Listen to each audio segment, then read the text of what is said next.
with the background of the soothing sounds pumping all the way right here in Sharpeville. My name is Barba. Welcome to another episode of Gauteng Life, where we talk everything lifestyle, entertainment, tourism, the visitor economy, and aggregating everything into the creative sector. Today, a special day in the history of South Africa, is Human Rights Day. Back then, we used to call it Sharpeville Day, a day that shone a spotlight on the atrocities that were perpetrated against the indigenous people of the country by the apartheid government. More than 65 recorded people died, but we know that more and more died on that grateful day.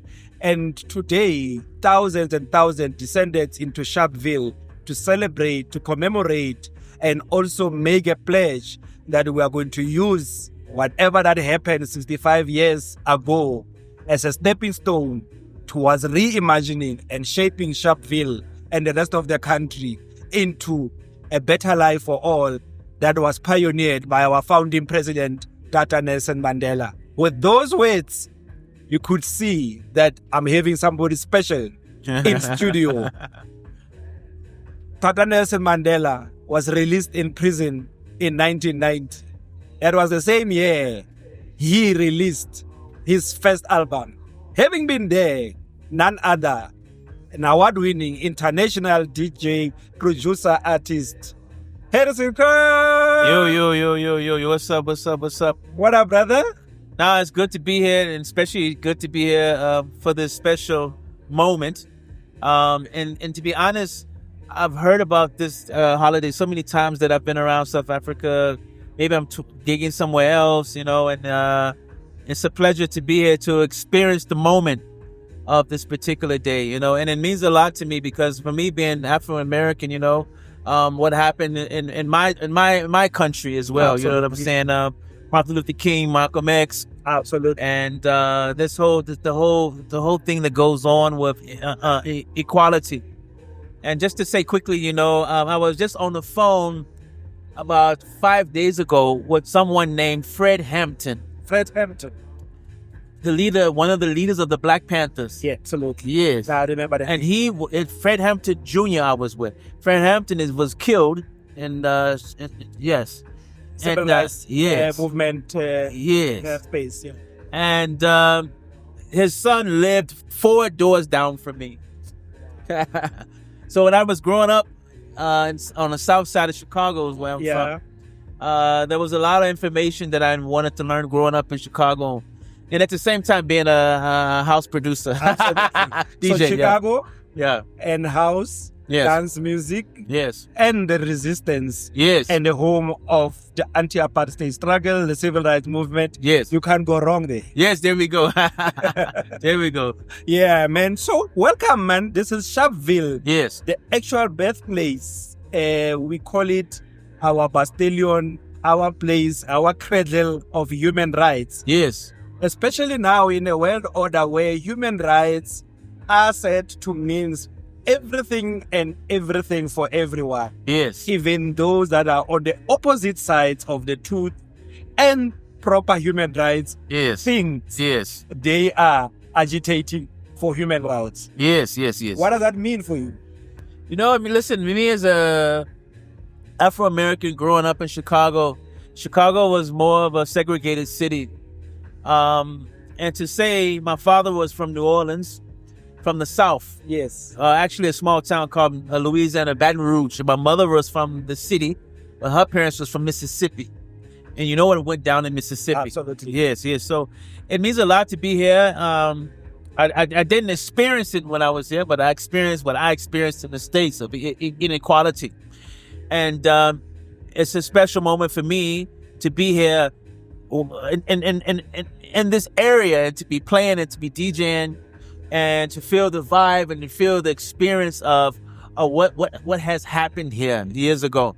And sometimes you'll see someone as a DJ or producer, and at the same time I'm thinking like, wow, I'm among these people where something actually happened here, and don't look at me that way. And I grew up in the hood. I grew up on the south side of Chicago, you know, where there was so many gangs. I might not be able to show you the scars, but I'm scarred.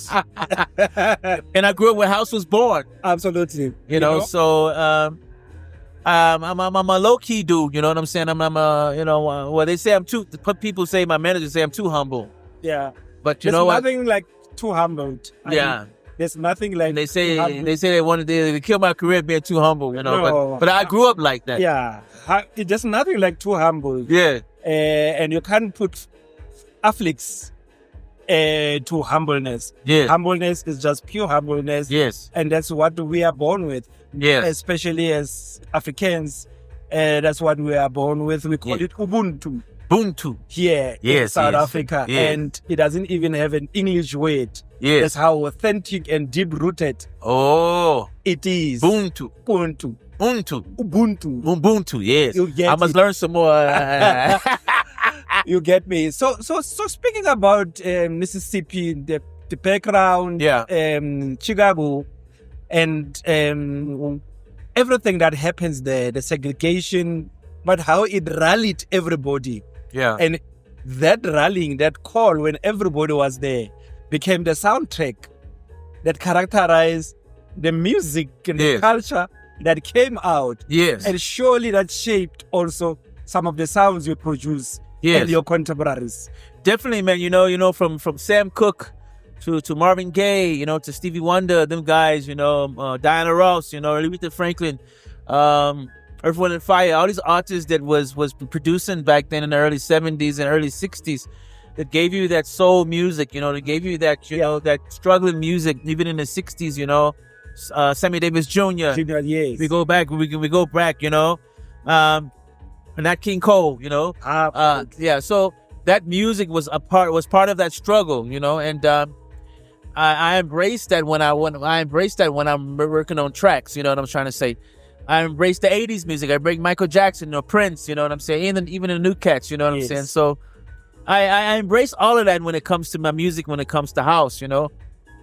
And me growing up when house in Chicago was one of them things of learning a way of wanting to make people dance, you know, make people want to get down. And we call it house because we used to make, we used to be DJing in under the basement. Yeah. So in the basement of Chicago, there were Chicago, all the houses. Yeah. There was a basement. Yes. So we called it house. Yeah. You know, hence underground house. Yes. Absolutely. Yes. So I love it. You know what I'm saying? I never leave it. You know what I'm saying? I embrace all genres of music. You know, and maybe I'm talking too much from your question. So when we speak about music and back in the days and at the time you were releasing, you know, your first album, and 1989 was you were hitting up.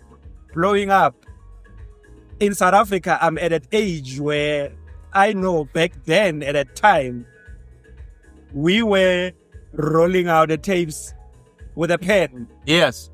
Rolling out TDK on side A and side B. Yes, yes. And I remember having a lot of those. And what was written on them was international music. So we called it international. Yeah. You can ask Fresh and Oskido and the contemporaries. And for me, that started shaping how South Africans, you know, started looking out and absorbing that content and saying, actually, we are also international. Yes. Despite what apartheid wanted to condemn us to. Yes. We could relate with those sounds. Yes. And I guess that's kind of love and affiliation that you receives when you started coming out and coming to play to South Africans. Yes. You know, and I'm always feeling blessed when I do a lot of gigs, but I'm always blessed to be at that gig. I never take it for granted. And a lot of cats can take things for granted, and when they blow up, they take things for granted, then they go down. They go down, you know. And one thing in life, I always feel like you treat people as you want to be treated. I never look down on anyone. Absolutely. I never look down on a DJ that's playing before me or after me or any artist that's trying to get on, because it was hard for me, you know. And let's go back to what you said in 89 and 1990. I was releasing singles at the time, but no one knew me. No one knew me yet. It took me almost 10 years for someone to get to know who I was. I used to send in them the cassettes that you just mentioned. I used to send them to London and New York and hope somebody would listen to them. And it cost me money it was expensive just to send a cassette tape back then. Very expensive. You're FedExing that thing. Oh, man. Bro, people don't know. You couldn't send an MP3 there. Yeah, no. What no MP3? No. You had to send it. Then they get in the box and they say, we call you about 30 days. We haven't listened to it. Yeah, dude, people don't know what I've been through just to get to where I'm at, And but I still appreciate the grind because it humbles me. You know what I'm trying to say? It humbles me, and some guys I can't say who they are. But some guys ain't humble, and then when their career go, then they wonder why. Yeah, because it's the people that's gravitating towards you. Absolutely. And so that's how I feel. Yeah. So your journey now, here you are. Now, I don't know if you remember your first trip to South Africa. I remember. Yes. Your first booking. Yes. What was going through your mind? So I was doing a lot of tours in Europe, doing tours here and there. But I was in Miami, and these two guys walked up to me and said, "Hey, are you Harrison Crump?" I'm like, "Yeah. Who are you?" They said, "No, this is Harrell from Soul Candy. Yes. And this is DJ Mbuso." Yeah. I was like, "Oh, Mbuso, hey, Harrison, you must come to my country." I said, "Oh, no." I said, "What's happening over there?" She said, "No, one of your songs is the biggest hit in the country called Stump Your Feet." Yes. And I was like, "Oh, you guys like that there?" He was like, "Yeah, we like this song." So they didn't bring me over. There was another guy named Lacetti and another woman named Melanie. She does PR now. Okay. And they brought me over for a special party through Smirnoff. Okay. Yes. So it was a very special, intimate party. Private party kind of thing. Yes. Okay. So I came through, did a couple of gigs. And then I came back and I did a safari when I first came here. Before I even started touring. I did that safari, man. I told him, man, I'm from the hood. I want to see real animals, man. But anyway, I know it was a civilized country. No, definitely. But you got back then when I first came, the internet wasn't as pumping as much as it. A lot of producers wasn't really producing. They was doing a lot of compilations then. You know what I'm saying? Yeah. So I used to fly here, do gigs, fly home. Niggas be like, "Hey, Crump, where you get them jeans, dog?" Yeah. I'm like, "No, man, I got these in South Africa, man." And they got jeans out there? I'm like, "Yeah." What do you mean? I'm like, "No, man, they got jeans out there, man. How you get to the mall?" "No, I drove that, man." "I got cars, dog." But these cats, remember though, let's get it straight. Yeah. These cats from the hood. No, definitely. They haven't traveled. You see, so don't get it wrong. People know. Definitely know now, but back then. But that's what that means. Travel opens up your mind. Yes. It then opens up the horizons for you. You might think you because of your own little space. Yes. But being out there traveling, you interact with different people. Yes. And that's why we are here as the Tourism Authority. Yes. Making sure through music we're able to interact with the community. Yes. So that's quite an interesting episode. And then ultimately... I've got a lot of stories, man. We'll be here all day, man. Ultimately, Mbuso managed to bring you back. No, Mbuso never booked me. Okay. But Mbuso, bless his heart, he introduced me to a lot of people. Absolutely. Mbuso was a part of a lot of people's career. Definitely. Yeah. But people don't want to say. Which is so unfortunate. People don't want to say. Monday, Mbuso... I can name a lot of kids, dude. I can name a lot of people that I don't want to say. Yeah. But sometimes, bro, it is what it is. Yeah. And when people help people, some people don't reach back. So let's talk about the music now. Yeah. And now you get in here, you're on stage, and you see the reception of your music. You see the love. What that says to you? I mean, it's easier said than seeing it. When somebody tell you, "No, we love your song, come over." But when you actually see the audience responding in different parts of the country. Yes. What did that say to you? No, it says a lot, I never take it for granted. Whether it's a massive gig or a small gig, medium gig, Whether I do a gig as 10 people or I do a gig as 30,000. I appreciate if there's 5 people on the dance floor that's listening to my song, that knows my song. I appreciate when there's 30,000 people, 40,000 people listen to my song. I never take that for granted, bro, because it's just a part of loving what South Africa has done for my music as well. You know what I'm saying? And what they brought to me, you know, it makes me feel good. I just released a new album as well, and people are gravitating towards that as well. And I love being in South Africa. I love the country. And there's problems here and there's problems in the States. Everywhere. There's problems everywhere, you know. So I eventually end up moving here. I do move in and out, but it's a pleasure to be here. Yeah. Anyway, this is home. Yeah. The cradle of humankind. They even gave me a South African name, you know. What's your ID number? What's your ID name? Tebo.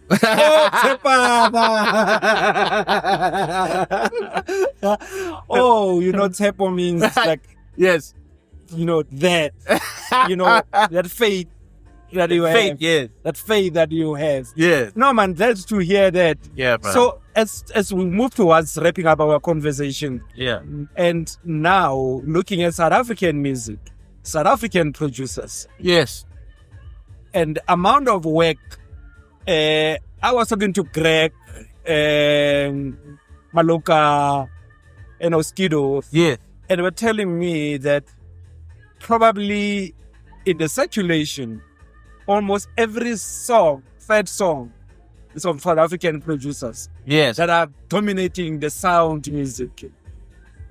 Over and above the likes of Black Coffees and Shimzas and the like. yeah, But even the little producers in their backyard studios yes, are producing quality music. yes. So people, cats here in Sharpeville, sitting and they are having their own backyard, backroom studio, are watching, listening to us. Your message to them on the base of what you are seeing on the global circuit, especially with dance music that is produced, born and produced here in this country and making global waves. So my message to young producers is that for me is to never give up. Secondly, be very serious about your craft.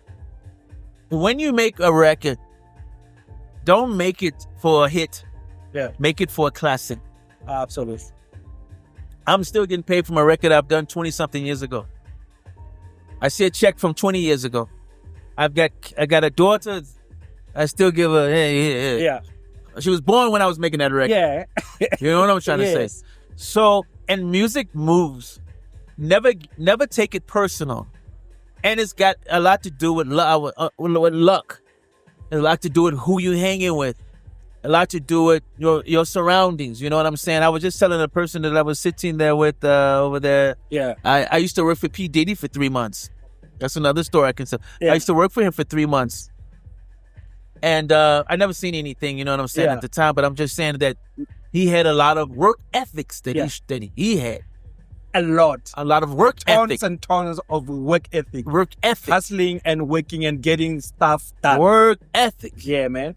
And to get, you can have a great work ethic, but at the same time, you can have bad luck. It's just like you released a hot record, it just didn't get seen. About being at the wrong space at the wrong time. Wrong time, wrong space. It just happens. Like I've just released a record I've done 5 years ago.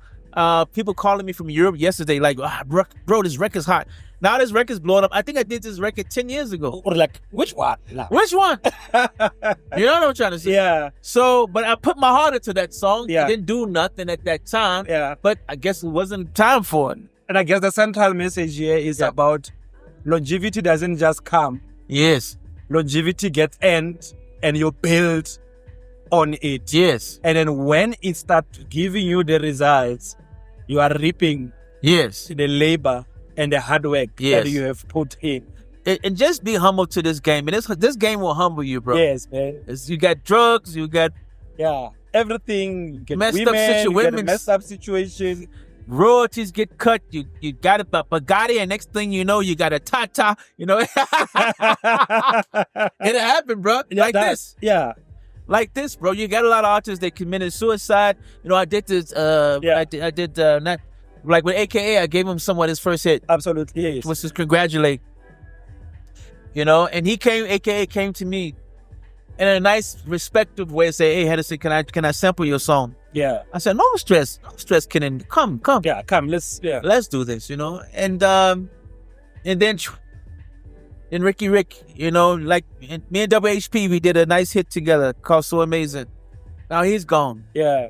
So hey, bro, you know, it's like, dude, you know, hey, this business, you've got to have a strong partner, the right friends around you, and real friends that know how to say no, and the ones that doesn't just worship you, that doesn't worship you. Absolutely. And you gotta have them around you. You don't have them around you, you think you're the king, and that's what happens. That happens to artists, man. They get lost, bro. Yeah, very lost, man. You know. So let's wrap up with the power of music tourism. As you move in, you go to New Orleans. You know, apart from jazz, that jazz translate into the sounds that is in the soul, the sound that is in the underground dance music there, but everything has been built up there. You speak about the Mississippi. Yeah.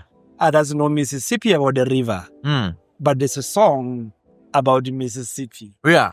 Leon Osman sings about the space. Yeah. And many other countries, Leon Osman sings about San Francisco. Yes. You know, and many others. Alicia Keys says about...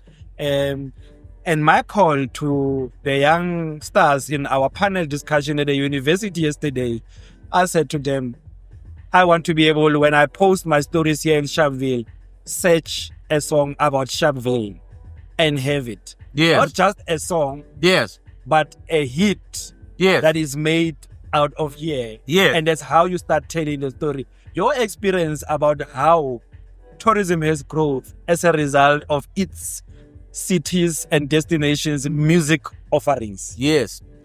No, I can say, you know, from traveling just don't open up your music ears. I think traveling opens up your personality too. Yeah. And it kind of humbles you as well, because you think you're the only one just doing hot shit. Can I curse on here? I forgot. Absolutely. Just doing hot shit. Yeah. And when you start going into different cities, even from Chicago to Mississippi or to New York, you're like, whoo, that song was hot. Where'd that come from? Yeah. Then you find out it was some boy in Indiana that made it, you know. Yeah. Even me being here for so long, you know, traveling through South Africa and living here and I got a house abroad as well. You're like, wow, that track is actually hot. How that dude make that track? Hey, that dude had a laptop. Yeah. And some headphones. Yeah. That thing killed it. That dude from Alex, or he from Bloemfontein, or from Mtata, or from Maftown, Mafeking, or whatever. This dude. Hey, what is dude? Because, you know, back then, 15 years ago, 20 years ago, you needed a lot of equipment to get some of them things. Yes, you didn't need a lot. You need a lot of equipment. Now you just need that laptop. Yeah. You need someone to mix it nicely. But yeah, you know, it's just one of them things, man. Yeah. But I'm happy for what the producers are doing in South Africa. Some really nice music coming out of here. You know, I'm a fan of some of the nice 3-step that's coming out, you know. I'm a piano. Some of the stuff is okay. You know what I'm saying? I'm a piano fan, you know, but I like what's coming out of there as well. And I love definitely what the house guys are doing. Yeah. So which was your current favorite Amapiano hit song and your current favorite Amapiano dance move?